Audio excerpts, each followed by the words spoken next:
Good morning, magandang umaga, magandang buhay mga kasaka at mga kagulay. Ayan, so nandito pong muli tayo sa isa na naman pong edisyon ng pagpapakita ng pagde-demonstrate po kung paano tayo magbinhi. Ayan, so sa mga kasaka, mga kagulay, ayan, mga ka-reels, manood po kayo para kayo ay mayroong matutunan sa isang araw na naman po na adventure ng aking paggawain dito sa Gulayan sa Paaralan. Ayan po.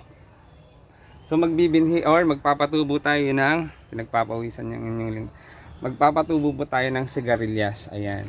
Alam niyo po ba na ang mga buto o seeds na mayroong mga makakapal at matitigas na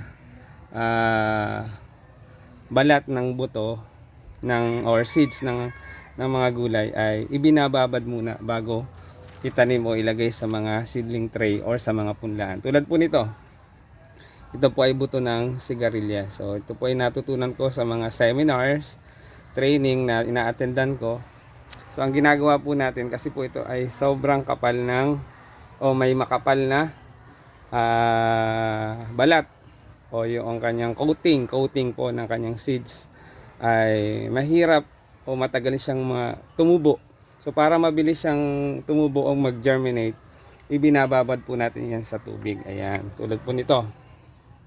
Usually po yan po ay overnight ibinababad para masigurado natin na mag-germinate. Yung iba pong paraan, ginagawa po nila, tinutusok po nila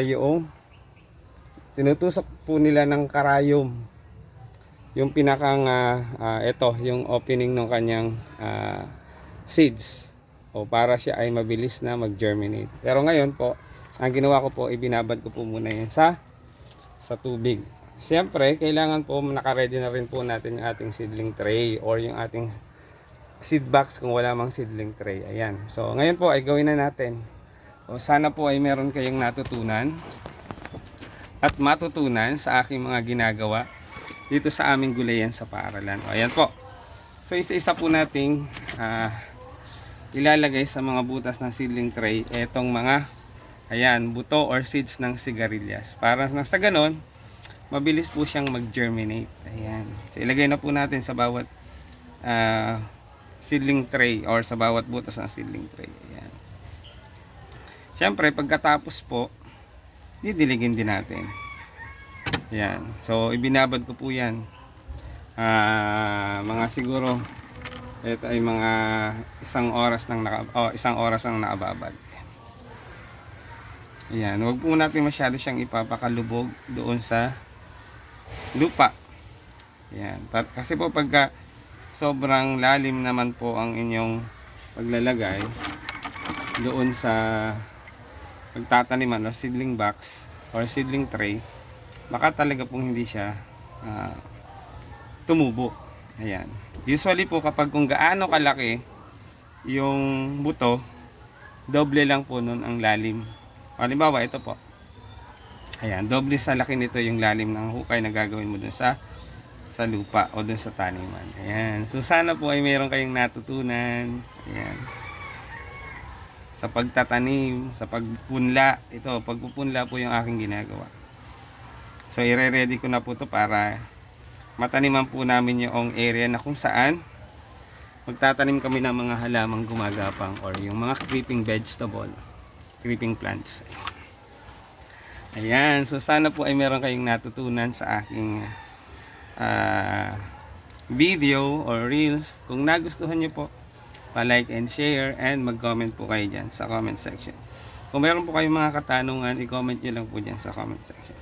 Huwag po kayong mahiyang mag-iwan ng bakas. Ayan. Magandang araw, magandang buhay.